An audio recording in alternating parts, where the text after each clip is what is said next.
북한 김정은 국무위원장이 제시한 북미 협상 연말 시한이 약 2주일 정도 앞으로 다가온 가운데 스티븐 비건 미 국무부 대북정책 특별대표가 잠시 후에 방한할 예정입니다.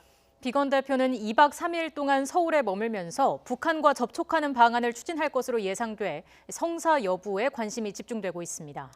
네, 취재기자 연결합니다. 왕선택 기자. 네, 외교부에 나와 있습니다. 네, 비건 특별대표의 방한. 이번엔 김정은 위원장이 제기한 연말 시한과 관련이 있다고 봐야겠죠? 네, 그렇습니다. 김정은 위원장이 제시한 연말 시한이 2주 정도 남은 상황이기 때문에 북한과의 협상 재개를 위한 노력 차원으로 관측됩니다.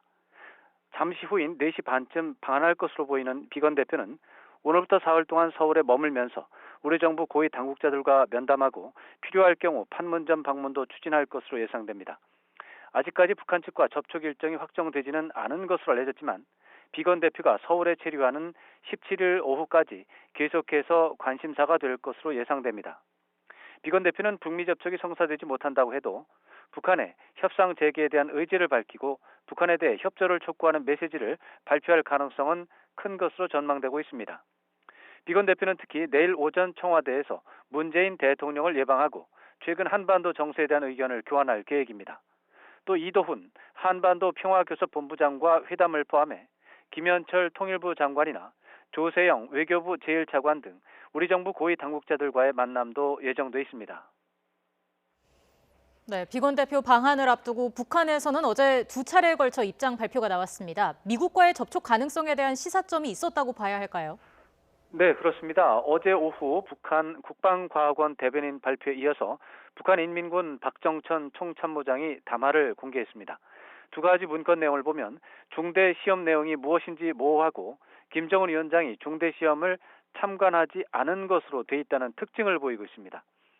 북한이 미국을 향한 메시지를 발표하면서 모호성을 유지한다는 것은 다양한 가능성에 대비한다는 점을 보여주는 것으로 협상 재개 가능성도 완전히 배제한 것은 아니라는 점을 반영하고 있습니다. 특히 박정천 총참모장은 담화에서 적대 세력과의 대화도 대결도 낯설어하지 말아야 한다는 표현이 있어서 협상을 통한 문제 해결 가능성을 여전히 열어두고 있다는 점을 시사한 것으로 풀이됩니다.